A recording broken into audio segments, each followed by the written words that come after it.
You alone are worthy of all our praise. Father God, we bring our hearts of gratitude and worship to you tonight.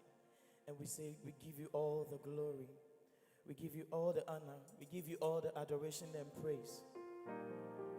You alone are worthy. You alone are worthy to receive all glory. You alone are worthy to receive all honor. And so we give it all to you tonight, Lord. Come and take your place tonight, even as we worship you. Come and be enthroned on our worship. Even as we lift up our voices to you. May you, oh God, be pleased. May our worship rise to you like a sweet incense, Lord. May it be pleasing unto you tonight. We, your children, are gathered here tonight as a family to worship and fellowship under your feet, Lord. We invite you specially to come and be in our midst tonight. Even as we worship you, come and take delight in our worship, Lord. Come and take delight in our praise. We bless you, Lord. We bless you. Oh, Lord, my God, when I know some wonder, consider all the works thy hands have made. I see the stars and I hear the roaring thunder, thy power throughout the universe displayed. Then sings my soul, my Savior God, to thee. How great thou art, yeah. How great thou art. Then sings my soul, my Savior God, to thee. Oh, how great thou art, how great thou art, oh Lord my God, when I in awesome wonder consider all the works your hands have made, and I see the stars, and I hear the roaring thunder. It's your power throughout the universe displayed.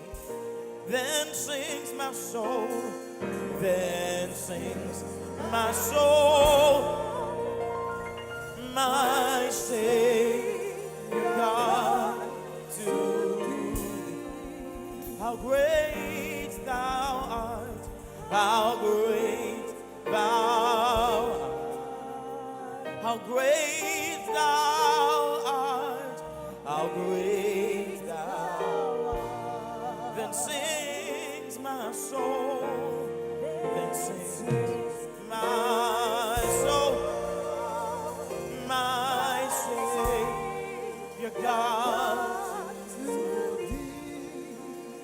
How great thou art, how great thou art, how great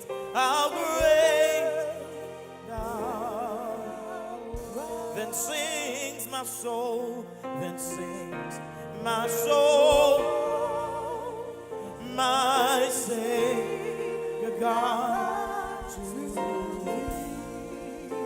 How great thou art, how great thou art, how great thou art, how great thou art. Then sings my soul, then sings my soul, my Savior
Thy great name we praise. Most blessed, most glorious, the ancient of days, almighty, victorious, thy great name we praise. Most blessed, most glorious, you're the ancient of days, almighty, victorious, thy great name we praise. Most blessed, most glorious, the ancient of days, almighty, victorious, thy great name we praise thy name, O Lord.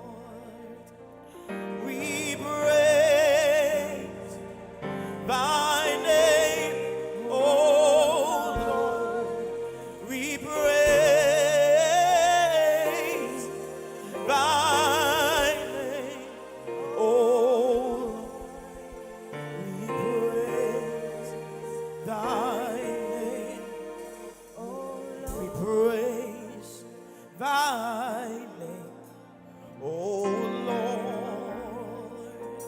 We praise thy name, O Lord. We praise thy name, O Lord. We praise thy name, O Lord. We glorify your name. We glorify your name. We glorify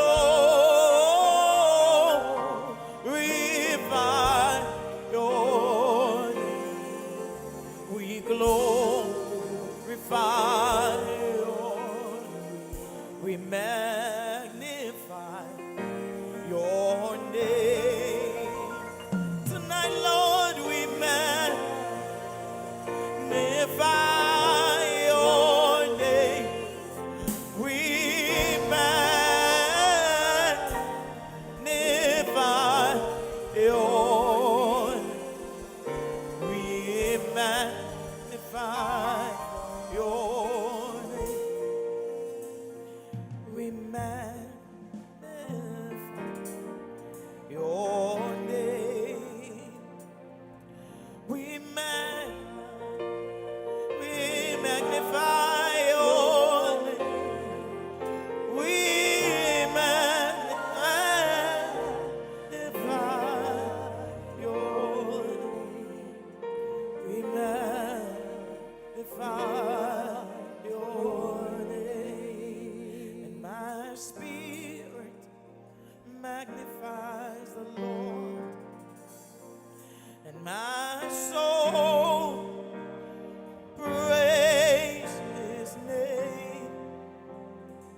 For death could not hold him captive, even in the grave. He is Lord. For death could not hold him captive, even in the grave. He is Lord.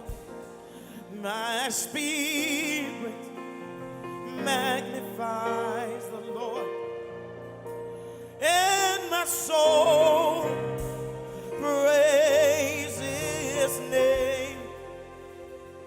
For death could not hold him captive. Even in the grave, he is Lord. For death could not hold him captive. Even in the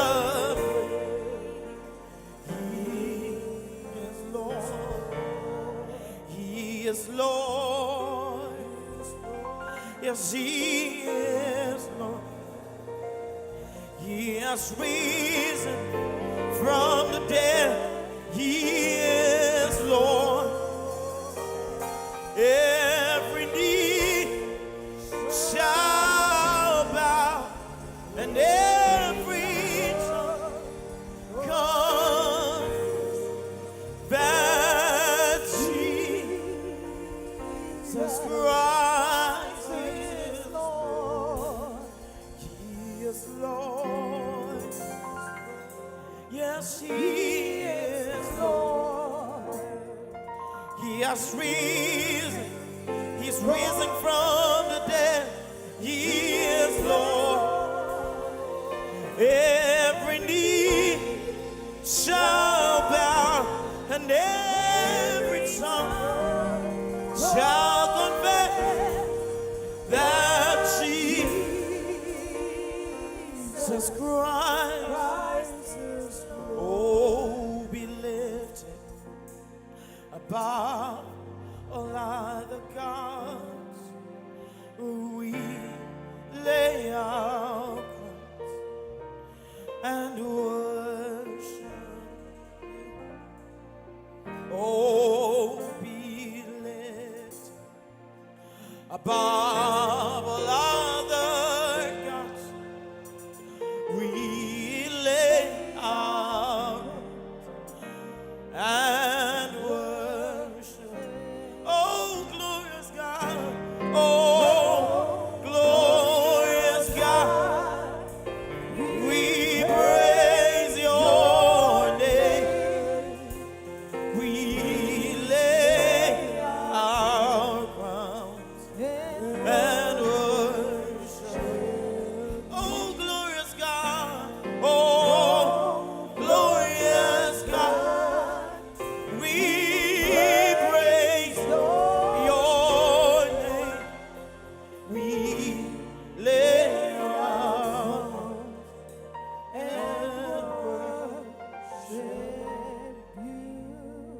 Blessed be the name of the Lord. He is worthy to be praised and adored. So we lift holy hands in one accord, singing, blessed be the name, blessed be the name, oh, blessed be the name of the Lord. Blessed be the name of the Lord. He is worthy to be praised and adored. So we lift our holy hands in one accord,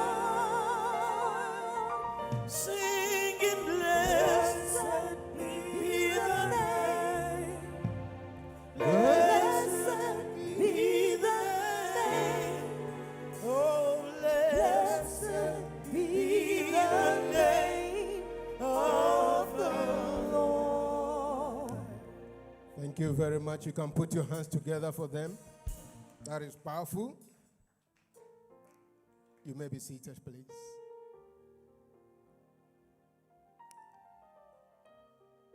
A very good evening to all of you. And you are welcome to our 3-day marriage talk show. We want to thank the General Overseer, Reverend Dr. Steve Mensah, for giving us the opportunity to host this particular program. We also want to thank our resident pastor, Reverend John Cato, for also giving us a slot. Put your hands together for them. We believe that once in a while, programs like this must come to enrich us, our relationships, our marriages, and help us to move forward. And this is one of the programs that have been designed to help our relationships and marriage, so that if there are some loopholes, some setbacks, opportunities are given to us to interact, listen to talks like this, ask questions, and let's see how we can together find solution to some of the nagging problems that we have in our relationships and marriages. The program is starting tonight. We will continue tomorrow, God's willing, and end on Friday. And I tell you, it's going to be a mouthful. Interesting topics will be discussed. It's not going to be a preaching. We're going to have a talk show. So if you have questions, please feel free to bring your questions, and we will try as much as possible to address them. Resource persons have been lined up for this program. Men and women that are well knowledgeable in these areas, and they will share their thoughts, they will answer questions, and they will really deal with some of the issues that will come up for discussion. And I want every one of you to feel free and then open up for discussion tonight. Don't leave this place with any question on your mind that you failed to ask. And I believe that even as you ask them, by God's grace, these great men and women of God with knowledge will address them. Tonight, the topic for tonight is the basic needs for men and women. And I will narrow it down, or to be more precise, husbands and wives. Because just as noses are different, so are our needs. So tonight, we're going to have a lot of discussion on the needs of men and the needs of women.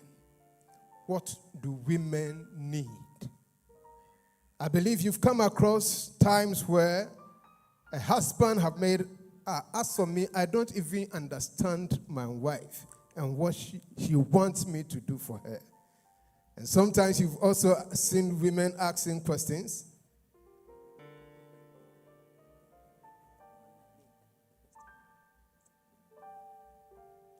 You've also come across women sometimes, or wives sometimes, saying, I don't know what at all my husband wants me to do. But I believe that tonight, as we go into this topic, we will have answers to them. At least, we will leave this place knowing what as husbands we need to do for our wives and what as wives we need to do for our husbands. We're going to start this evening with a short clip, a video clip. After that, I'm going to invite our resource persons upstage. And then they will also speak on the subject. And then we will open up questions. We will give you opportunity for you to ask your questions. So if the technical team is ready, can you please roll the clip?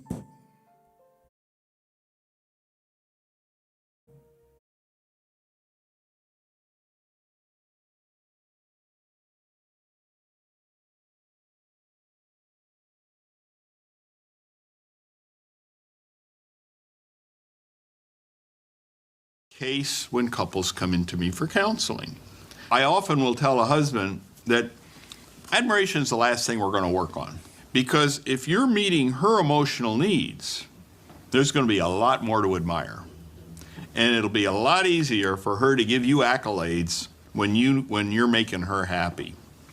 Now I want to spend a little bit of time going back over the material we've covered already.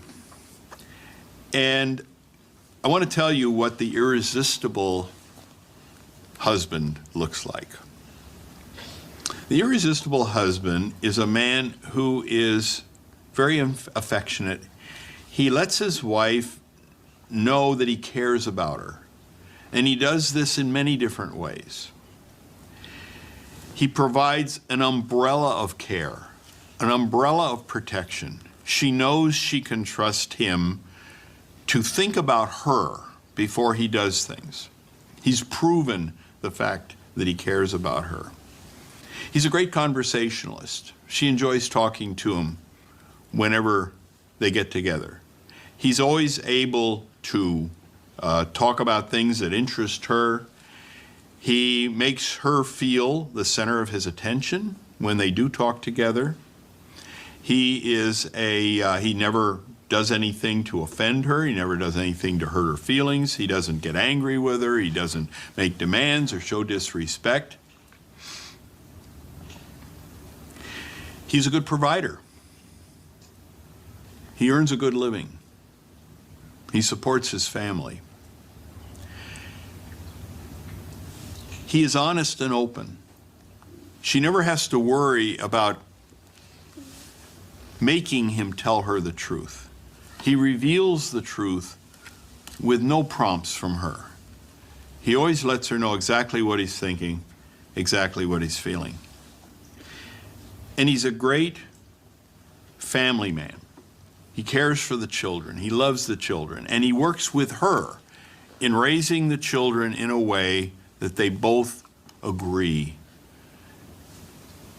He is training the children to be successful and happy in life.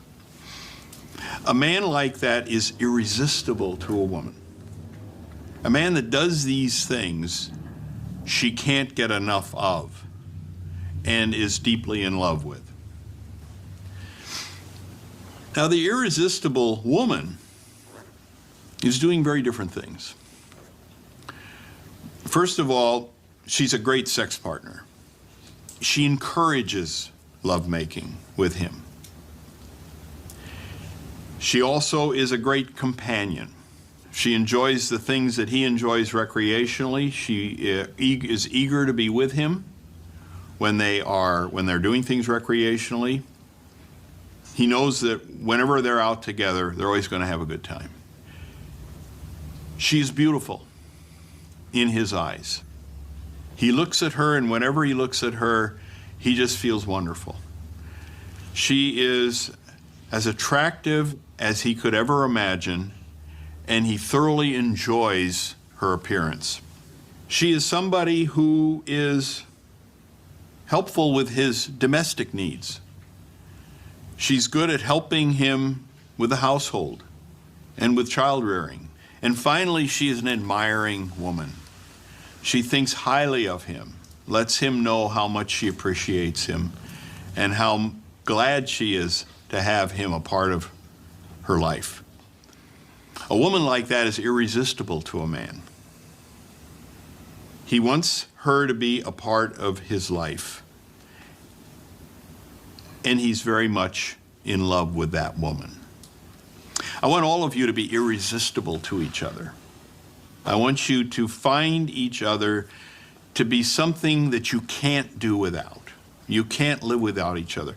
Not only because you are meeting each other's emotional needs, but because you have become one. You have become one flesh. God has joined you together, and he does not want you to separate, and he does not want you to do anything to hurt each other. He wants you to fulfill each other. God wants you to have a life of marriage that he had in mind when he created you. one full of love and full of passion.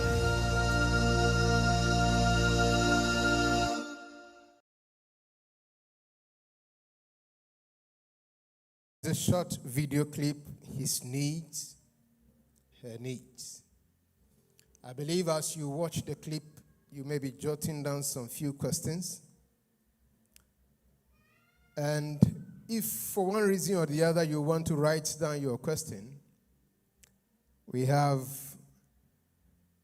Lady Pastor Linda Welbeck with some papers and a pen. If you want to write down your question, if you also want to ask them directly during the question time, you are free to do that. We've watched the 6 minutes or so clip. I'm now going to invite upstage our resource persons for tonight. When they come up, they're going to speak to the subject matter as well. And then after that, we will ask some questions and start discussions. Tonight, we are privileged to have in our midst somebody who has been a marriage counselor for a very long time. He's been with the CEM Marriage Counseling. And I believe that on some occasion you've seen him mounting up the pulpit to give what we call marriage quotes in the absence of our First Lady, Mrs. Jane Mensah. He's a lawyer by profession. And tonight, we want to invite upstage with a clap offering. Let's welcome Reverend Kofi Boateng.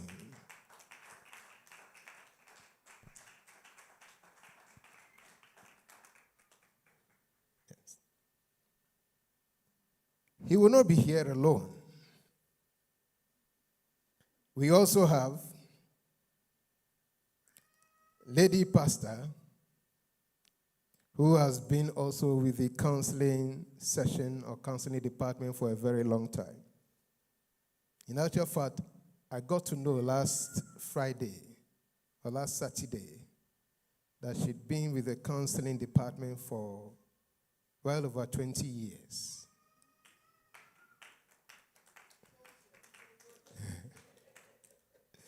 A very vibrant lady, vocal and passionate. Ladies and gentlemen, let's put our hands together and invite Lady Pastor Stella Afriye Ankra.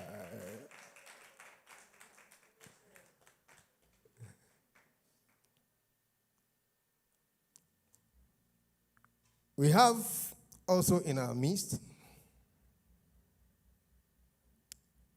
a pastor. He's also been with the marriage counseling department for several years. As a matter of fact, he's the one that encouraged me to join the marriage counseling department.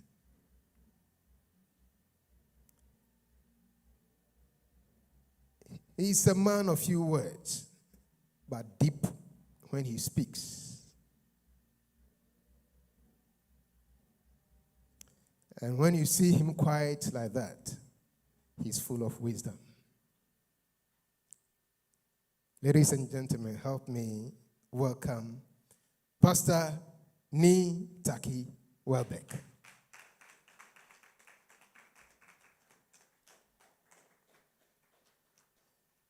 My name is Lucas Rudolph Begerson.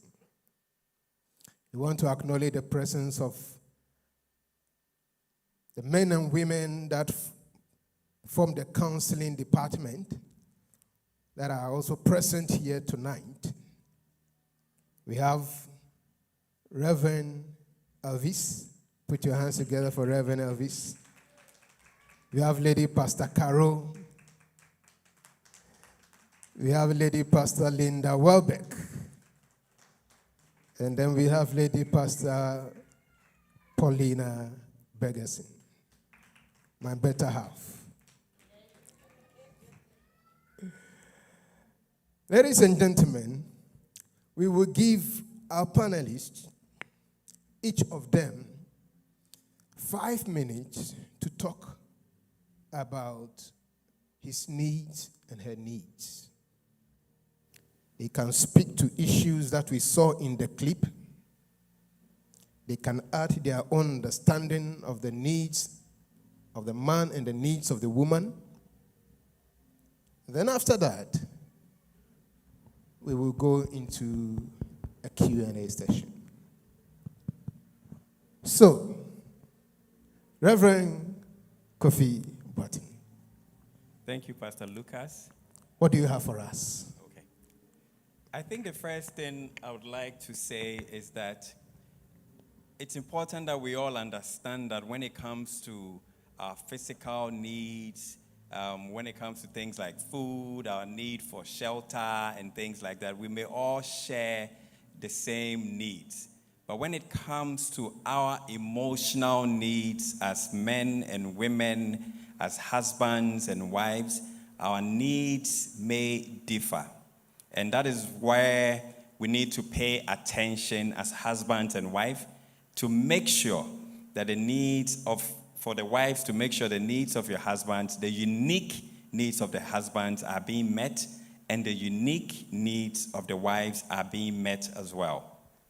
For instance, and when we listen to Dr. Richard Willard Harley, he made mention of some of the unique needs of women, being the need for affection, the need for conversation, the need for honesty and openness, the need for financial support, and the need for family commitment from their husband.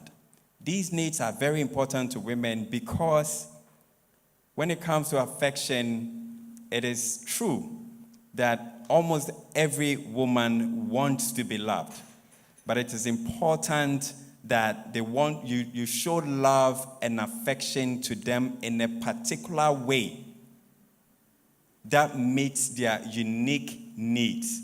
So that if you have to understand their love language in order to meet that need.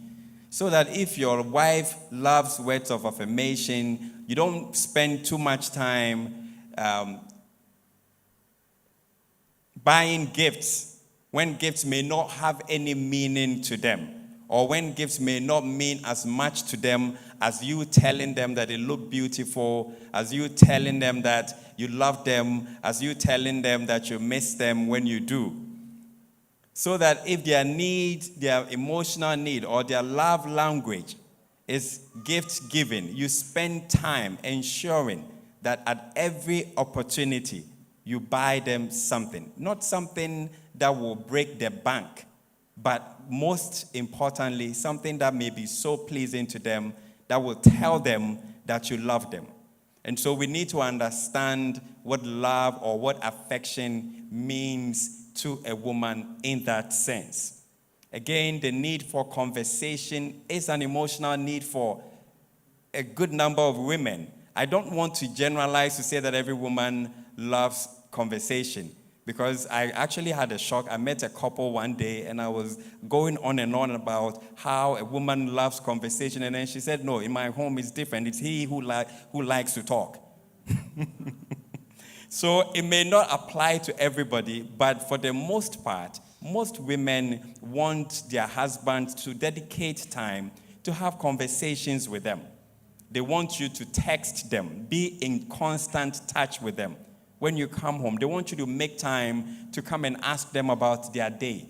They want to talk to you. It amazes men, a lot of men, that their wives can spend so much time on the phone chatting with their siblings, especially their female siblings. They can talk for so long, but then when they come to you and they ask you a question or they start a conversation, all we know how to say is, how was your day? We say, fine. The fine is not enough for them. They want you to tell a story. They want to know how your day went. They want to know about that project that you've been complaining about, that boss that you've been complaining about. They want you to share. And that is why when we ask them, indeed, they do tell a story. They will tell you a story about how they almost got to work late, how when they got to work, there was this lady who doesn't smile at them, and how when it was time to come, their boss called them and gave them a new assignment, and so on and so forth. They will tell you everything, sometimes too detailed than you may even have time for.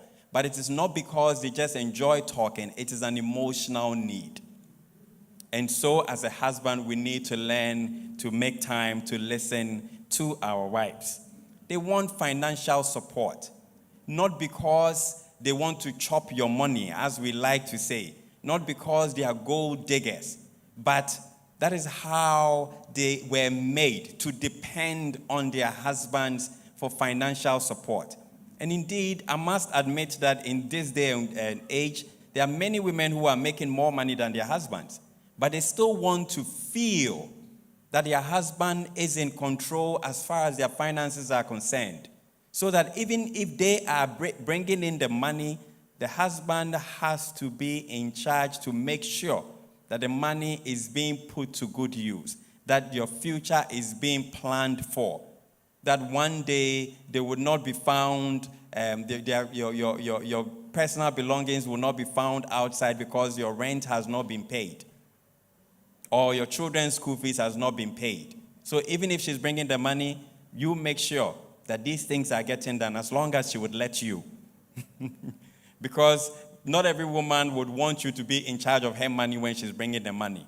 For some women, you will be lucky even if you know how much money they make. Because they will tell you, my money is my money, and your money is our money. They want family commitment. They want a husband who commits to their family, who knows what is going on in the lives of the children. There are many times when, I must confess, I go to my children's school and I have to call my wife and ask, oh, which class is Ekuya in? What's the name of Ekuya's teacher? I mean, it's embarrassing, but I think my wife has gotten used to me like that. So I don't feel too bad. But the reality is that I don't know a lot of those things. However, at least I make the effort. I will go to PTA meetings. So a wife wants a husband to be involved in the lives of the children, to be involved in what happens at home.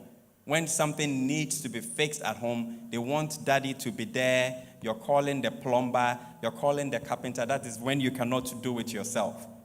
When something needs to be done on the cars, you are there as a husband. You don't say that because of your busy schedule, you are this, you are that, and you're out there, as they say, quenching fires in everybody's home but yours. Mm-hmm. You need to be present at home. And that is what women mean, or wives mean, when they say they want a father or a husband who shows family commitment. Is my 5 minutes up, or I should go on? You have a minute tomorrow. Okay. So when it comes to the men, the number one need that everybody knows about, and I'm sure these days there's this Congo guy who is trending so much, and I know some people are pretending they don't know what I'm talking about, but you haven't heard? Oh, so there's this man who apparently has been sleeping with so many, yeah. Guinea. Anyway, that's a topic for another time. Yeah. But sexual fulfillment is very important to husbands, and they want to be married to wives who are available to meet that need.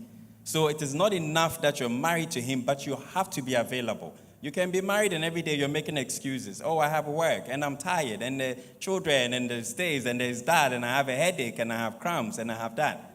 They want a wife who is available to meet their sexual needs. Because what is happening in today's world is that there are many others out there who are jostling to be where you are. They are throwing themselves at the men. When I was growing up, men used to go out chasing. These days, the women are coming. And this thing about, oh, my husband and he's wearing a ring, it means nothing to a lot of the young ladies these days. And so as wives, we have to be sure that we are taking our responsibilities to meeting the sexual needs of our husbands seriously so that they don't have to look elsewhere. And I'm not condoning those who end up looking elsewhere, but I'm saying that take it seriously so that even if they do, it is God's job to deal with them and not yours. Thank you very much, Reverend Kofi Boateng. A round of applause for him. I am jotting down some few things, and I hope you are doing the same. Lady Pastor Stella Efriye Ankara. I think that when Reverend Kofi Boateng was speaking, he spoke more about the needs of the woman. So as a wife of, I think that you've been married for several years. And I think that from experience, you might have taken note of the needs of your husband. So today, going into your home and the experience that you have, what can you say about the needs of the husband in the marital home? Thank you for the opportunity to be here. Before I talk about the needs of the husband, I just wanted us to note one thing. One of the core mandates God gave us as human beings is to care for each other, to be there for each other. And so we do for others as we would have them do unto us. And we love our neighbors as ourselves. Now, you enter into a relationship. You select, though. Nobody selects for you. You select each other. And you promise each other, especially when you come to the altar of God, and say that you are going to love each other for better, for worse, for richer, for poorer, and everything. So your wife or your husband becomes your number one priority and whom you should give care to. And yet we realize that after a while, we let the faults, that our little faults, begin to erode that care away. And we do for outsiders, as I say, outside gentility, home cry. So as Reverend Kofi has spoken about some of the things women need, he mentioned foremost, and I think for men, as he rightly mentioned, sex may be the ultimate for them. For most men, let me put it down, because there are women now who prefer more sex than their husbands. But for most men, if you give it to them every day, they will take it. Now, the difference is this, that men get excited with sex, but women feel when they do have sex. So for most men who need it, in as much as, let me go off tangent and give a little about the women in Kamba. In as much as you need it, if you are meeting your wife or at her point of need sexually, and she is fulfilled, she'll give you whatever you want, wherever you want. So that we are asking our men not to look to themselves first, but to lead in the bedroom, but first ask what your partner needs. But for most men also, what they need from women, and I'm sure everybody will say respect, is a two-way street. But in the respect, I would say that they need you to acknowledge them as the head of the house. They need you to see them as your head, your companion, your everything, and give them admiration. When you admire men, women, let's say it, when you admire men, when you rub them, what happens? They give you all you want. We need to empower them. An admired man is empowered to achieve even more because it gives him good energy. It gives him good self-confidence to go out and do more. You might say he's not doing what I want. Why should I admire him? Why don't you also try the other way and give him what he wants to see if he won't get what you want? Reverend Kofi talked about domestic support. Yes, men also need domestic support. In these times, it's very difficult to make ends meet. The economy is such that it's becoming more and more urgent for us to have multiple incomes in our home. As a family, you have to sit and plan that this is the man. The man has to sit and know that, okay, maybe childbearing age, if you want your wife to be home, fine. But you also have to be inventive enough to be able to support your husband in the home whilst you are not working. And if you are working, support him with finances as well. Men need to know that we are in it boot for boot, helping them. It makes them give even more of themselves in what they are doing for the house. Another thing that I know men need a lot is companionship. Look, there's a lot of pressure on men. They go out there and they have to face, especially if they are the main breadwinners, they have to go and face so much out there. And yet they need to come home and know that they are coming to somebody who is going to be open and receptive to them. Somebody who is going to welcome them home and make them feel good. Somebody whom they can talk to. He should be able to share his issues he's having with you and with nobody else. So men also need companionship a lot. Because if you do not give him the companionship, he's going to find it outside. They need companionship recreationally. Now, what I mean by recreational companionship is that we find time to have fun, right? Are we doing it together as a couple, or each one is going on their own? I'm going for my old school program. He's also going to his football match. What are you doing together? If you share time with your husband and have fun with him, he's going to make sure that he's not giving his time to another person but you. So men really do need companionship as well. They need to know that you are there for them. They can speak their hearts out to you. They can be open with you. You'll be there for them. You trust him, and so they can also trust you with the things that is dearest to their hearts. We all know this thing we call ego in men, right? Men have ego, little things, their egos get bruised and whatnot. Know how to massage his ego. And the best way to do that is not to be, if he comes at you, do not be critical. You can state your views, but when you condemn him in what he's doing, he's going to shy away from you. When you are critical of something he's doing, he's not going to open up to you the next time. So be open. And if he is wrong, there are so many ways to let him know how he is wrong or how he is making you feel upset or something. But if you come at it negatively, that's when they start saying, we are nagging. But the way you go about, and I mean, our mother's times, you know, not our mother's times, my grandma and everything, they used to call them mirror. Then the men will feel so big. Mirror, near the mirror. Then they are saved. They are, so yes, there is that. But in modern times, we think, yeah, we are partners. We are equals. But within the Christian concept, he is the head. It doesn't mean he should rule over you, but acknowledge him as this is the man I have chosen, this is the man I love, this is the man and endure the faults. Then you point out how it is going wrong for you so that you'll be able to solve issues instead of coming at him in a way that doesn't make him feel that he can also sit and talk with you. So men need companionship, men need sex, men need affection as well. There is no human being on earth who doesn't need affection. There's absolutely no human being on earth who doesn't need affection. They may not need it as much as we do, but men also do need affection. How are you making him feel good? Are you also checking on him? Or you are the only one who should receive the I love you text messages, or should receive the check-in text messages? Take time, call in.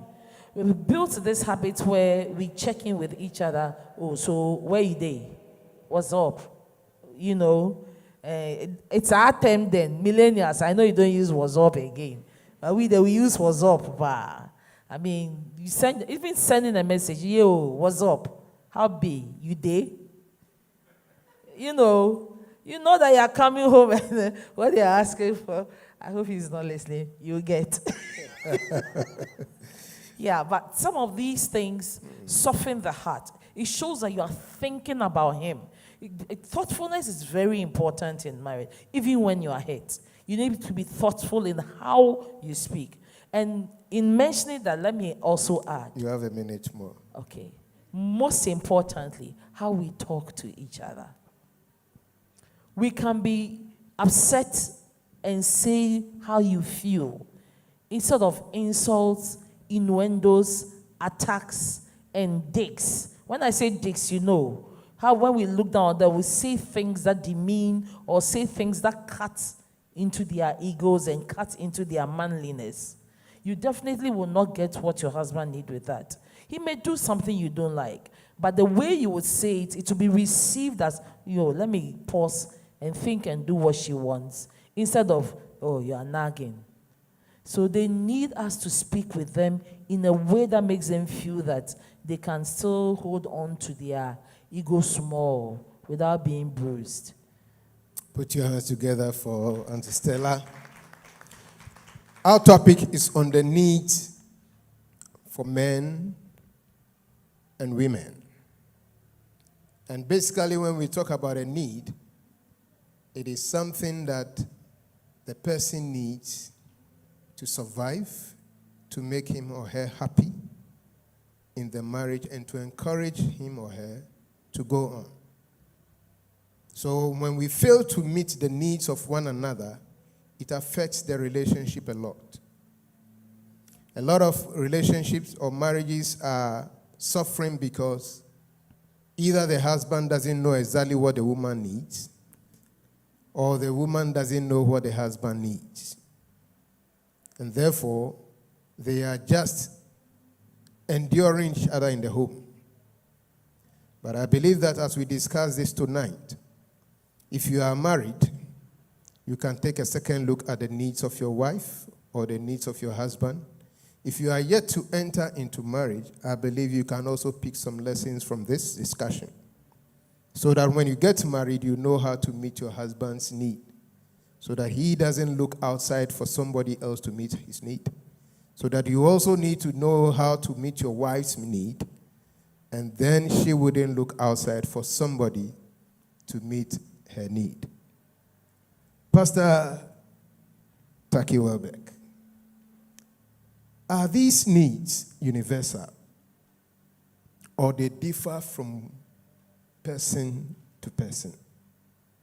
Because sometimes I have come across a relationship where the man says, I've given you everything at home, and yet you are not satisfied. Are these needs that Reverend Kofi Boateng and Auntie Stella have mentioned for both men and women, are they universal, or they will differ from person to person? Thank you very much. Yes, it's just like a guide, but every relationship is unique. So you need to customize whatever your needs are. And we need to communicate, because sometimes you would want the person to explain, to know what exactly your needs are, but you need to tell the person. If not, I would assume, and if you are not careful, that's where the frustration comes in. I'm doing everything, but you seem not to appreciate. Tell me what the needs are, so I'll be able to do exactly what will make you happy. And if you need to communicate to each other, we need to be very open. We need to understand each other, be sensitive to each other's needs. But sometimes we are not sensitive to the other party's needs, and it's like, I'm doing everything, you seem not to appreciate it. But how are you doing it? The approach and the presentation is very important. The approach and the presentation is very important. So once I get to know what your needs are and what is unique to you, because we should appreciate the fact that we are all coming from different backgrounds, and it shaped our thoughts and our feelings already.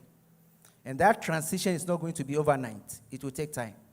But as we communicate and tell each other what my need is, what makes me happy, then the person will be able to go the extra mile, because I love you. I don't want to lose you. So I'll do things to keep you. It's easy to fall in love, but to stay in love is where the issue or challenge is. And Dr. Ali says that you need to be very conscious, intentional, to stay in love. And he's saying that you need to show that commitment. Don't just provide me the needs or satisfy my needs, but make sure that you do in such a way that I see the passion behind it. I feel it, and it should be a mutual feeling. Because the mere fact that I like gifts, you just throw the gifts, or the way you present it would make the person be very receptive. And that person would accept the gift and feel that, satisfaction, that indeed you care about me. So the approach is very important and the way you present it. Secondly, he says that you don't forget, we are in together.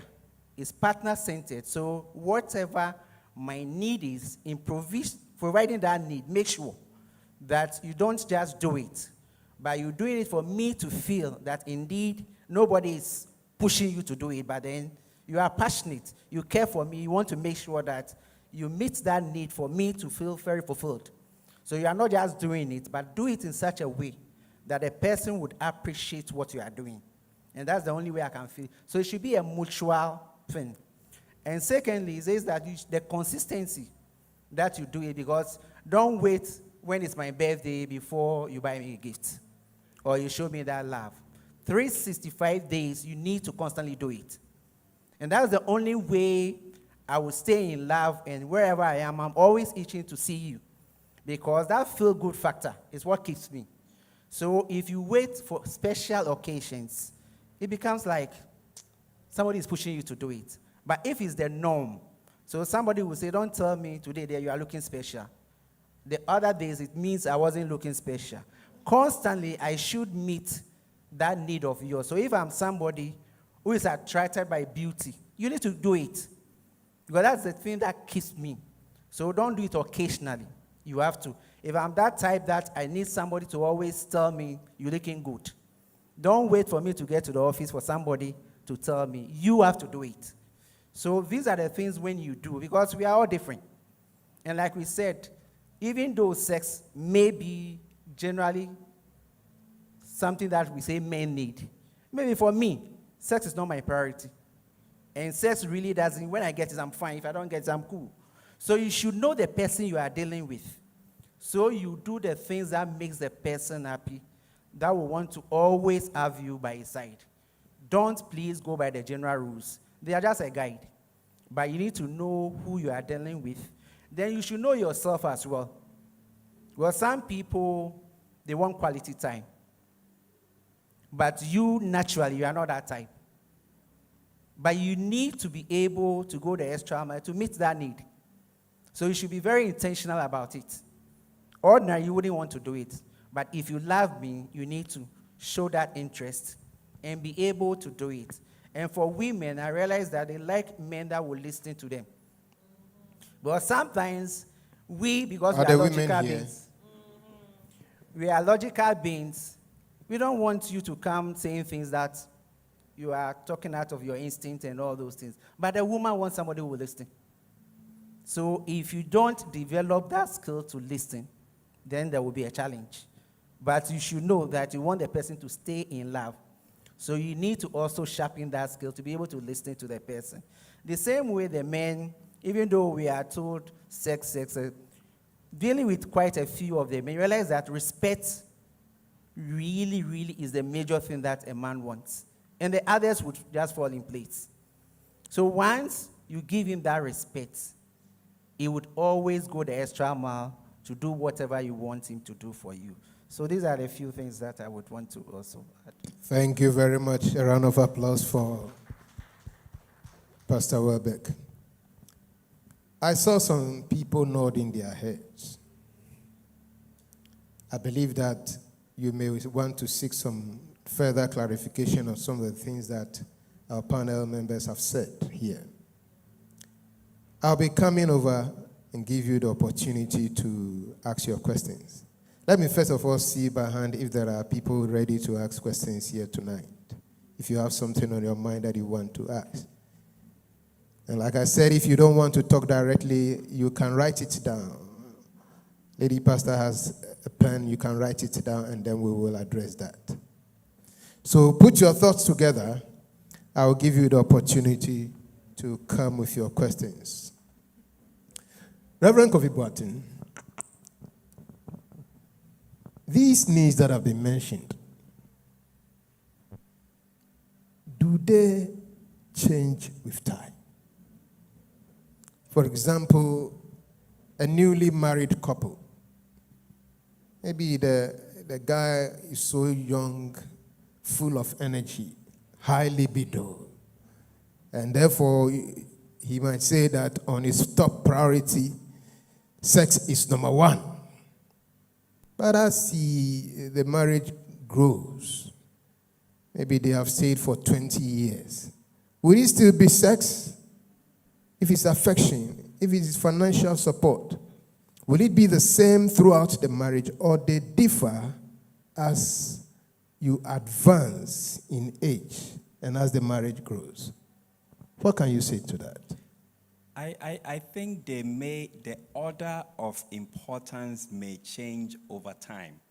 So that if a man wants respect or admiration, as Auntie Stella described, that need may never go away completely, but at some point, it may not be the most important need for the man. In the same vein, we do know that women tend to like more conversation as they get older. I don't want to say they talk more before I get in trouble. But we do know that as they get older, the need for conversation becomes more and more important to them. Again, when it comes to sexual fulfillment, yes, even in both men and women, we know that our libidos go up and down depending on the stage we are in our lives. When men are going through what we describe as the midlife crisis in their maybe 40s and 50s, when they are overwhelmed with plans for life after work, what are they going to do when they retire? The children are about to go to college and they don't think they've prepared enough, and they are looking at their friends and they think that maybe they are lacking behind, and there's so much pressure on them. Sex may be the last thing on their minds. So much as they would still have need for sex, it may not be as important as that of a young man in his 20s or in his 30s. And so, yes, these needs may change in a way that some others may become more important than the others as time goes on. Thank you very much. Any question from the audience? If you have a question, let me see by hand.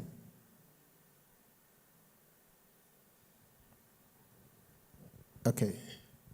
It means, yes, Reverend Elvis. Please, can you give the microphone to Reverend Elvis?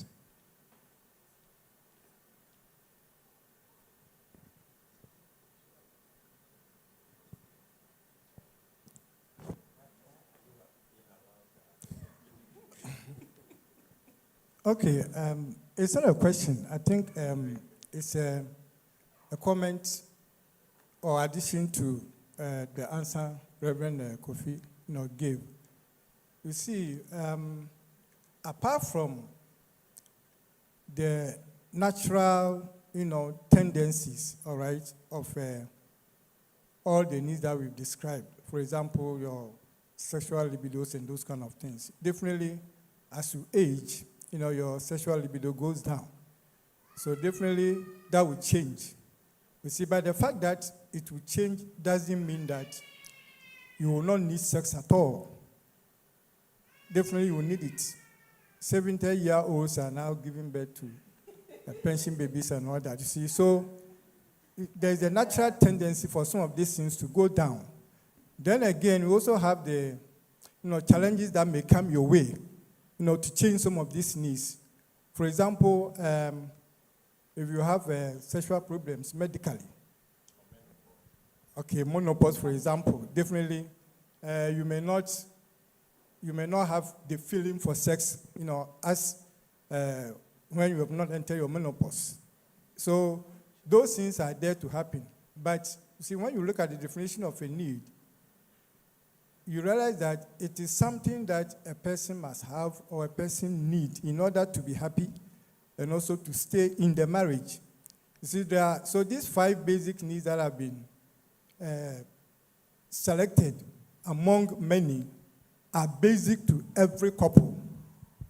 So they become a necessity you can't do without.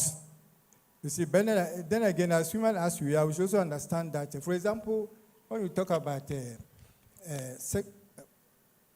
attractiveness, I think it's one of the needs, all right? A man always wants to see a woman that is very attractive, sexually appealing, that kind of thing. And so if for a wife and you enter into a marital relationship and you begin to think that you've gotten all you needed and that you play down on your sexual appearance, your general appearance, it will also force your man to lose sexual appetite for you. You see, so there are several dimensions of the change that we are discussing here. But if you look at it carefully, you realize that some of them, you can't do anything about it. They come naturally. And so then you have to adjust to it. If your wife enters into the menopause as early as, let's say, 40, 45, and you, the man, let's say you are also 40, you realize that you are still sexually active. You see, but your woman may not be responsive enough, to meet your needs. So at that time, you also have to be reasonable enough to understand that it's a natural situation that your wife has entered into. So you also have to compromise and adjust yourself so that the two of you can, live peaceably in the marriage. Thank you. Thank you very much, Reverend Elvis. Pastor Lucas, please let me add something here. Actually, it's been proven that most women, after they pass the initial stage of menopause, actually have a higher sex drive. But it also comes at a point where, like they both mentioned, there's so much on the man to prepare for retirement and whatnot that because years have come down, the women adjust. But it's been proven quite a lot, say, women in their menopause, as soon as they clear the hot flash stage, where they are so worried about, they are always sweating, they are cold, 1 minute, hot the other, the itching, the pinpricks, whatnot. When the initial passes, actually women's sex drive go higher. But we'll talk more about sex and intimacy tomorrow. But we just needed to know that. So men, it is one of our needs. To think that, and I think habits also play a huge part in that aspect. When you get into the habit of not doing things, you both lose interest. And that's where you realize that everybody has an interest in something here, and the other person too is doing something there. So when you keep up together, you'd realize that it won't go down. Thank you very much, Auntie Stella. I think that I will give chance for questions now from the congregation. Hello? Hi. Are you there? Any question? Let me ask this question. What happens in the marriage if a particular need for a partner, you are unable to meet it? Let's say the wife has a particular need, maybe top on his list of needs, and you, the husband, you are unable to meet it. How should we deal with situations like this? Anthony, can you come in with that? How to deal with situations where that person have a particular need, but you are unable to meet that need. Let me give an example. Your wife or your husband may have very high libido, and then he or she may be demanding a lot of sex from you. But on the other hand, you are not in a position to meet that need as much as he or she would have required. How do we deal with that? Yeah, it all boils down to communication and understanding. Because if you don't talk, and I don't know why you are not able to meet that need, I'll keep on demanding. But once I get to know why you are not able to meet that need, then there can be that compromise, or you can negotiate your way out. But we need to talk. And that's the only way I can understand you. Yes, there are some people that no matter what you say, they always want to keep to what their need is. But it means that you are not in love. But when you are in love, there should be some sacrifices. Yes, you need it. You want 2-3 rounds, I can only go 1. So, do you want me to stay in the marriage, or you want me to satisfy that need for that temporary moment? Then down the line, rather, I may not be able to do it. Because if you don't appreciate where the person is coming from, he doesn't want to lose you as well. He may go behind to look for things to meet your need. But at the end of the day, you will lose that person. So we need to talk. And we need to sometimes relax our stance so we can also stay in love. That's what I think. So there should be understanding. Okay, so I have a need to talk a lot. As they say, as women age, we talk a lot. I mean, let me give you this scenario. We are young, we are so busy. I'm talking to the children a lot whilst you're at work. They are growing up, they are there. Then they leave, empty nest. Who should I talk to? So if they need to talk, how will you meet that need? If you feel that you're also thinking about what money to make for us to have a good future, how do we meet that need? Yeah, that's why we are saying that do not wait. These things should be a conscious effort, because sometimes, like you are saying, you see them as very far. But in no time before you realize reality sets in. So we need to cultivate that habit of talking, because that's why it's a need. And Dr. Ali says that the 4, sexual fulfillment, companionship, affection, and conversation, it should never leave the marriage. It should be constantly part of. So if you develop that habit, it becomes part of you. But sometimes you wait, like COVID setting. A lot of marriages could not survive because we were all busy moving up and down. We thought we were married. But now we were forced to stay, and we can't talk. Because we are not used to talking. Everybody was busy chasing money. So sometimes it should be a conscious effort. So that's why the quality time is very important. You need to create that time to talk. Don't wait till the children leave. The children only come in. I see them as third parties. You are married to me, and we need to always make that conscious effort to stay in love. It's very important. If you don't do it, then when you are confronted with such situations, you have no choice. But the women sometimes are very lucky. They take comfort in their children. So they will leave and go. I want to go and say Adria, and the man will be there. So we need to always stay in love, talk, create that environment, because sometimes we don't even create the environment too. So even though we are married, we are like roommates. We are like roommates. We even hardly talk one-on-one. Sometimes, because of this modern technology and things, either WhatsApp, like somebody said, wake me up. It was WhatsApp. So she also wrote, time, wake up. And now you were upset that you didn't wake me up. But you communicated through the WhatsApp. So I responded through the WhatsApp. So we need to be intentional about staying in love. It's very important. I want to add that we need to probe to understand the reason why they are not able to meet that need. It could be a health reason. A husband who is on, let's say, certain types of blood pressure medications may have problems with their libido as a result of that medication. And so we have to be prepared to seek help. Sometimes you have to go and talk to your doctor and tell them the problems you have, so that if there are alternate medications, they can prescribe them for you. A husband who is not meeting the financial needs of the home, who works so hard, does everything, but for some reason, the money is just not coming. What can you do as a wife to support him so that he does not feel inadequate, so that he does not lose his self-confidence because he's not able to meet the financial needs of the home? It's not every man who is lazy. It's not every man who doesn't care about taking care of his family. Some people simply do not have the means.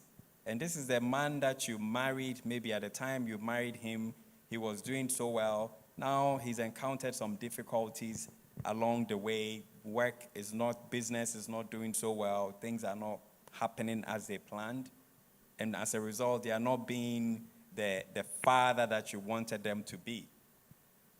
What can you do? How can you support him? How can you bring what you also make to the table to meet the needs of the family?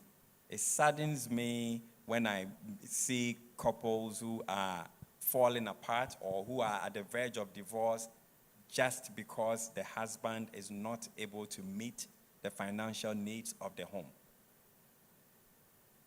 Thank you very much, Reverend Kofi Boateng. I think we have a question on the floor. So, okay, let's hear from Reverend Elvis. After that, Pastor Linda will read the question that has been written you see, for us. I think that, you see, for us to be able to, if we get to understand this issue about needs, his needs and needs, we need to understand the fact that, you see, they are all necessities in the marriage. Why am I saying that? Let's say you are going for an interview. It's a requirement that you have to provide your CV. And without your CV, there's no way you will be called for the interview.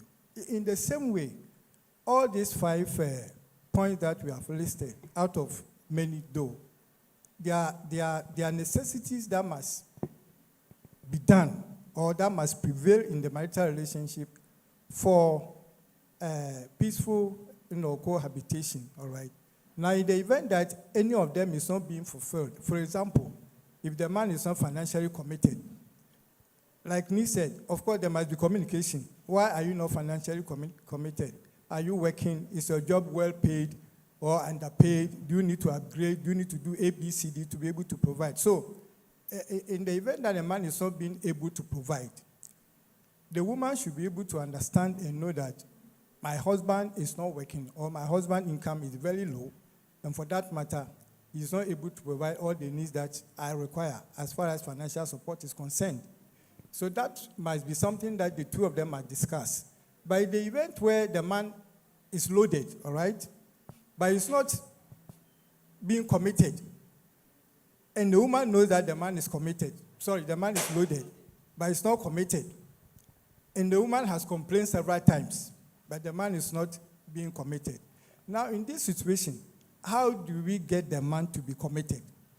For me, that's where my problem is. You see, because if there are issues that are reasonably known, that may not create a problem per se. But where, for example, the man has time, the woman, they have time, but they can't get together.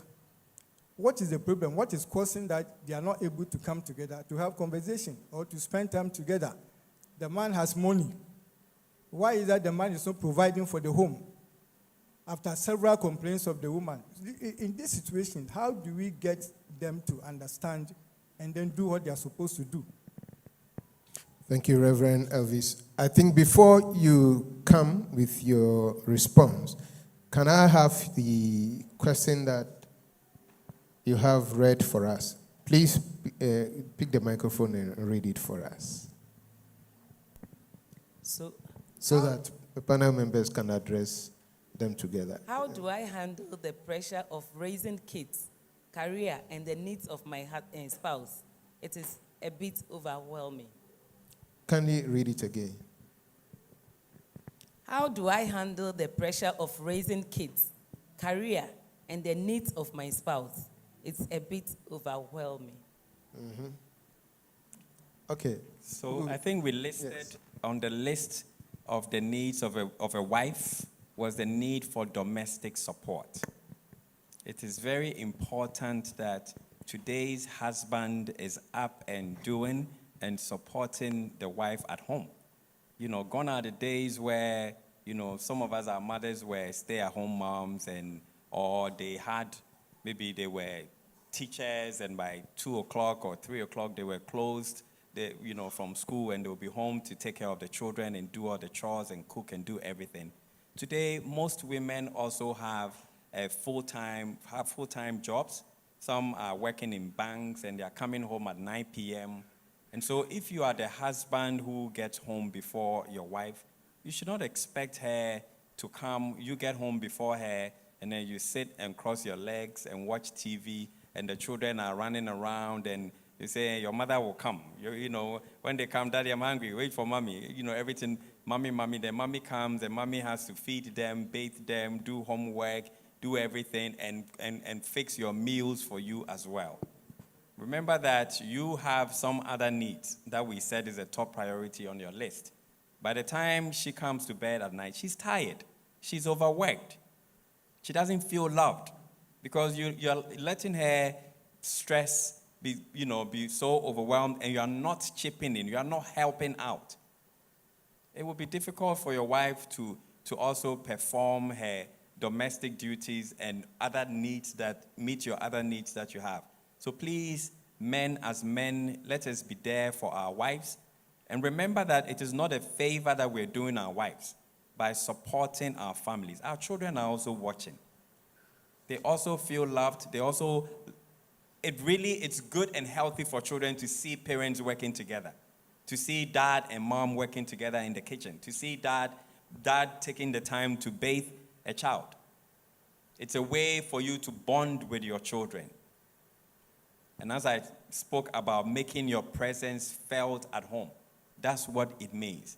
So that let us learn to leave our titles, our professional, whatever we have, our degrees and everything at the entrance to our home or at the gate of our home when we are going home, because we go home as fathers, we go home as husbands, not as doctors, not as lawyers, not as chief something, not as member of parliament, not as whatever you title, or honorable, whatever. You are simply a husband, you are simply a father, and that is what you should be when you're home. Thank you very much, Reverend Kofi To Boateng. add to what he's saying, the children, is it only the woman's children?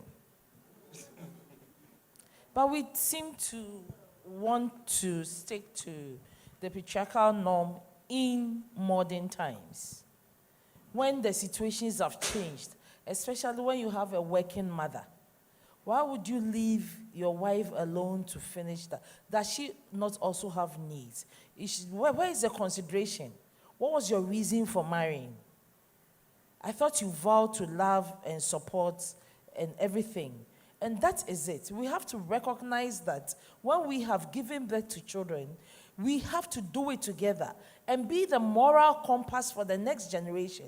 It's most important, especially for Christian parents, to be able to bring up their children together, be united in what you want to do for them, do the things together. Let the children see that mommy and daddy both care for us. Why do you think the children lean towards more to their moms? It's because the fathers are basically absent even though they are present. So we need to be able to know that the woman can't carry everything, especially if she's also working. Also structure your time. Yes, you may be a banker and come home at late, but you would also structure it such that when you come home late and your wife has even come before you, she has seen to putting the children to bed and everything. You can decide that, I'm washing. I have a young couple and the lady is a banker and he is also something, I've forgotten. But at least weekends, he washes all their things. So the lady is able to leave the uniforms and whatnot. He said because of that, he has to buy 3 sets of uniforms. But it helps them because they both rush out early in the morning with the children. She comes in around 7. He comes in around 8. He comes in around that same time or later. And then she will come and wash, clean, cook. So during the weekend, I told them, look, the issues they were having was that he's not being so helpful even though he's washing. And the gentleman thought, well, how many of my colleagues are washing? You've gotten washing, you won't take it like that. So we sat down and we apportioned the time and made him realize that, look, and yet he's also demanding his nightly duty, his nightly rewards, if I can put it that way, from Bedroom her. service. And doesn't understand why she's always tired and she's always, and so in the middle of the night, he's looking for her. So she wanted to change rooms. So we sat down, we talked, and we realized that, I said, look at it, bare minimum, the lady is tired. She can't give of her best. And it is even worse when you come into her and then you want to satisfy yourself without even taking time to prepare her and also let her meet her needs sexually. You just come, one bam, thank you, mom, and go. And you want her to continue to do that. So we sat down, he realized that, hey, it's true. Okay, we come in at this time. Meanwhile, when she comes, she will be the one to heat the food. So weekends now, Saturdays, I will help you with the cooking as well. So that they prepare stuff and put in the freezer. Then it's about, and he wanted fresh food.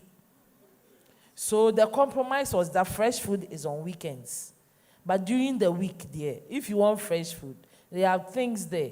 You can treat Sankwontome and do your appim. But otherwise, we should heat stew and eat because we both come late, we all leave early, and we have 2 children. So these are some of the compromises that we can do now. We can't keep leaving it for the women to do alone. In as much as we can multitask. She gets tired and then she doesn't look good for you and you say she's not attractive. Thank you very much. I think we will pick 2 questions. Just add something to it. For me, if you are in a position to outsource some of the duties, just do it. So sit and agree that, okay, because of the kind of job I'm doing, if we can get somebody to help us, but the 2 should agree. So you can outsource it. These days, you can even get people to go and do the shopping and everything for you. They will cook and do all those things. So we should talk and agree on something. So all of you can still feel, your need being met. Instead of insisting on the traditional roles. But sometimes that's where the challenge comes because you are the woman and you should do all those things. No, it doesn't work that way. There should be understanding. Let's talk. If you can, because I always say, if I earn $10,000 and I have to pay somebody $1,000 to do those jobs for us, and you keep insisting because you are the man, I'm the woman, I should do this, we are all losing out because you wouldn't get what you want from me. And there would always be tension. But let me pay that $1,000 so I can get $9,000 and we are all good to go. So for me, sometimes those ones that you can compromise and outsource, do it. And just so you could have your life and live your marriage. Right. We created a platform for people to post their questions. And I will pick 2 questions because of time from the platform. And then hopefully tomorrow we can delve into a lot more questions. The first question that I want the panelists to address, my question is in relation with the counseling that couples shouldn't sleep in separate rooms. Please, what should a couple who really want to share a room and bed together but cannot do so because the wife is a light sleeper and the husband snores heavily? They have both done a lot about the situation, including medical care, exercising, and losing weight to no avail. Please, don't say that we should endure because that will mean if the man is sleeping, the woman will be awake and vice versa. What? We all know that lack of adequate sleep can cause health problems. So what can we do? That's the first question. The second question that I want us to take so that our panel members can address. As a pastor's wife, how do you deal with your husband being too friendly to women? Meaning hugging, touching their behind, holding their waist, doing all these stuff in front of me. I spoke to him about it many times, but he doesn't think he is doing anything wrong. So panel members, these are 2 questions that members have brought, and they want your response Before to them. we tackle these Yes, questions, please. I wanted to add to what Pastor Welbeck said. Right. That be mindful of the chores that you outsource. It's not everything that you should outsource. When it comes to taking care of your husband, taking care of your wife, certain things have to be done by you. If you bring in, you may bring in help or domestic help to do certain things for you, maybe do the laundry and things. But be mindful that they don't become the wife to your husband. In the same vein, if you have a male help, driver, whatever, it's not everything that they should do for your wife.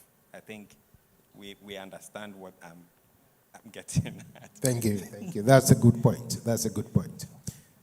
So to the question. The question about the pastor.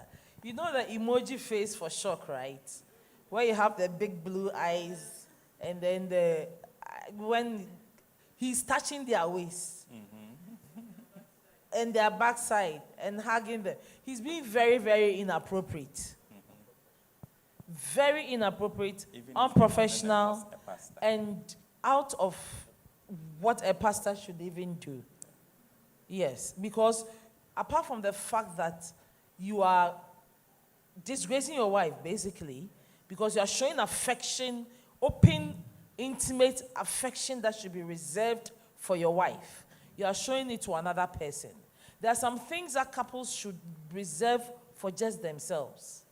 Touching each other in intimate spots and holding hands and walking in town and touching other people. It should be between you and your wife. Why would you do it with another young person and lead them on? You can even lead them off their path to righteousness, because they might think that you want them, and that is where the danger lies in towards adultery, infidelity, and whatnot. So it is wrong for the pastor to do that. As for this one, there's no question about that. And she's talked and he's not listening. So I think that she may have to look for somebody that the pastor respects and go, and after you've talked to your husband, let him know you want to do this. Because it's gotten to the point where you are feeling disgraced. People, and you know how people talk. They will look down on the woman, they will talk against her. She will even begin to feel she's not adequate for you. And people begin to say she's not meeting your needs. That's why you're doing that. So that's one there. It's a no-no. Please go to somebody who he respects, sit down quietly, and talk with him. They'll say, hey, but he's a pastor. You're washing your dirty linen in public. He's already in public. He's washed the linen in public. Okay. I would defer the just to other- add to it, professionally, he's breaking the ethics of his own profession, because there should be boundaries. You can't cross the line. So for me, the wives should see the council in the church for them to call him to order, because it's just crossing the line. It's not about even what he thinks. It's about keeping to the professional ethics. So he needs to maintain that he should not cross the line. And like she said, people will interpret what you are doing differently. So maybe for you, you do them unconsciously, but you come and hold my waist and touch places you don't have to touch. I also interpret it that you want me. So what happens now? So you end up even creating a lot of issues for yourself. And don't forget, these days, it can also be interpreted as sexual harassment, and that can lead to trouble for you. So it needs to be spoken to. Maybe he's doing it, but he's unconscious of what he's doing. So it needs to be spoken to, so he should stop it. Yeah. The first question. Okay, so I feel the pain for the wife who is a light sleeper and has to endure a snoring husband, and who is also concerned about her health, to the extent that they've tried everything, they've even sought medical help, and nothing is happening. I think under the circumstances, it will be okay if at some time in the night, she goes away to sleep in a different place. So what I will suggest is that you shouldn't create your own bedroom completely so that you don't come near your husband at all. Like you are in your room and you do your things there, you bath and dress up and all of that. Because, sometimes in the morning when you're dressing up to go to work, you have conversations. When you meet in the bathroom, there's somebody in the shower, another person is brushing your teeth. You're brushing your teeth and you're still talking. We have conversations because it is very difficult for us to make time as couples these days. So these little interactions between husband and wife is very important. And so what I would suggest is that maybe at night when you come home, your clothes are there, you take your shower, you dress up, everything, and you're all in the same space. Then you go to sleep. You give yourself maybe an hour so that if there's a need to comfort each other, it can be done within that period. Then afterwards, when Mr. Snorer starts his business, you wake up quietly and then you go and sleep somewhere else. I think it should be acceptable for you to do that. But make yourself available so that when he needs you or when you need him, you can still have access to each other. A round of applause for our panel members. How many believe that it's been a very good start tonight? Then put your hands together for the Lord once again. Tonight is the first night, and I think that we have taken off quite well. I can assure you that tomorrow it's going to be wow. Tomorrow we're going to discuss sex and intimacy. And we have some powerful panel members coming to help us discuss the issue. So, like I said, we've created a platform on the church's WhatsApp page for you to put in your questions. So when you go there, you will see a link. If you don't want to ask your question directly, you can post your question there. We will receive it. The 2 questions that are read tonight, we receive it through that platform. So if you don't want to ask the question directly, just go to the platform, click on that link, and then put your question there. And we will try as much as possible to address that. I think that this evening, we've done very well. We took off late tonight, but I can guarantee you that tomorrow we are going to be very prompt so that we can also have enough time to discuss issues and to ask questions, and then answers will be given.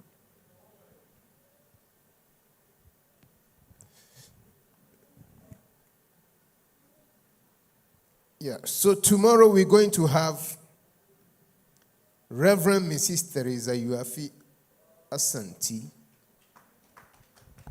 popularly known as Mama Thes. They are very popular on radio shows when it comes to marital issues. We're going to have PG Sebastian, also very popular. And then you're going to have Pastor Lucas Begerson also being part of it. So tomorrow, please come. Sorry. Let me repeat. You're going to have Reverend Kofi Boateng. Yes. So Mama Thes, PJ Sebastian, and Reverend Kofi Boateng will discuss sex and intimacy tomorrow. Yes. And our moderator again will be Pastor Lucas Begerson. Put your hands together for yourself. Final words from our panel members. After that, we will take our offering. We will start from my extreme right, Pastor Warbeck. Yes, just a reminder for us to do everything to stay in love. Because sometimes, after you fall in love, it's easy to forget yourself. Because, like we say, familiarity leads us to the grave. So please, let's ensure that we stay in love and be very sensitive to each other's emotional needs. So at least there will be that feel-good factor to always want to have you by my side. He almost spoke my mind. Quality I appreciate time. them. I appreciate them. Yes. Quality time. Quality time. Quality time is not just crafting time to go out on dates, which you should. At least once a month, at least. If you can once a week, it's good. Take time, because if you do not connect, they will leave the house and leave the two of you alone, and you'll be disconnected. Quality time. Reverend Kofi talked about it being in the bathroom. Even when you are brushing your teeth and taking, you can chat, you can have quality time. When you are riding to church, when you are taking the children to school, find time, sit and eat as a family, quality time. When you maximize these things, you realize that you keep in touch with each other. And what is important is, don't waste time in asking your wife or your husband or anybody you are starting a relationship with, how do you feel? How are you? Let me check up with you. What's up with you? Where are you? Is something bothering you? Is something I'm doing bothering you? When we continually check in with each other, we'll be able to see where our partners don't like what is happening and try and correct. Don't see it as a criticism. Take it as a positive feedback to make her life better. If you make your partner's life better, she's going to make yours better. And if you make his better, you would benefit. So can you imagine if we are all doing what each other likes? I will give you 110% if you are doing what I like. And it goes both ways. Let's appreciate her. There is no perfect marriage anywhere. You have to be open to constructive criticism and feedback from your spouse. Learn to meet their needs by asking, or when they tell you, pay attention. There's so much information out there today. You can learn about the needs of or the emotional needs of your spouse by asking and by researching. My wife likes it when I surprise her. Anytime I bring her something, she's so excited. What else can I do? These days, even AI will tell you what you can do. You know, so we need to be willing to learn. We don't know it all. If you know that you've been told that women like conversation, how can you sustain a conversation with your wife? You can learn it. You can ask them. Learn about the things that are important to them. It's one easy way to start conversations with them. How can I be a supportive wife to my husband? To be a recreational companion. Learn about the things that he takes interest in, whether it is sports, whether it is politics, whatever it is. You can also learn and put yourself there and take the place of his friends. You're not pushing his friends away, but you want to be a good friend to your spouse that at some point he or she may not even have need for their friends. Put your hands together for our panel members. We have Reverend Kofi Boatin, we have Lady Pastor Stella Friyankra, and we have Pastor Nitaki Welbeck. Thank you for coming to share your thoughts with us, and we appreciate your coming and hope to see you tomorrow for more. Thank you very much. We will take an offering tonight. Meanwhile, we will ask our panel members to take their seat. Put your hands together as they go down. Have you enjoyed the program tonight? Invite somebody tomorrow. We'll invite the musical team to lead us take an offering tonight. You unravel me with a melody. You surround me with a song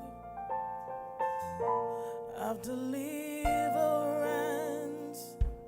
from my enemies, till all my fears are gone, and I'm no longer a slave to fear,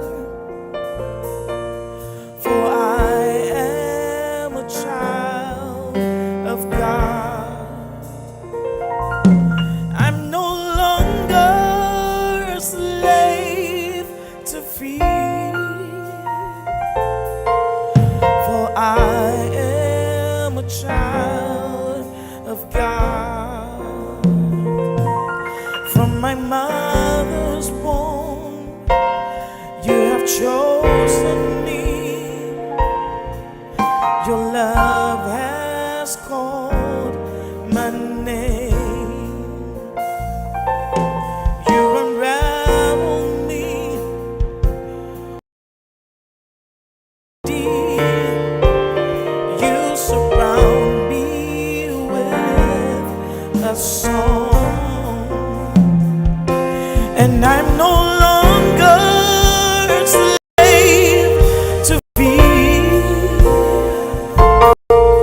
for I am a child of God. I'm no longer a slave to fear, for I am a child of God. Thank you very much. That was powerful. Put your hands together for them. So tomorrow, hopefully by 6:20, we will start with prayer, and then we can go into the discussion early so that we can have enough time for ourselves. Like I said, tomorrow we're going to tackle the topic sex, intimacy. And then on Friday, we're going to be talking about parenting in our technological-driven world. Parenting in our technological-driven world. And I can guarantee you that there is a lot to learn, both tomorrow and on Friday. So please invite somebody. Tell the people that, your friends, relatives, neighbors, that there is a marital talk show, and therefore they should come and be blessed. And I believe that tomorrow it's going to be another wonderful time. I want to thank all of you for coming tonight, and tomorrow don't come alone. We will invite Reverend Avis to bless our offering and close us with a word of prayer. Shall we pray?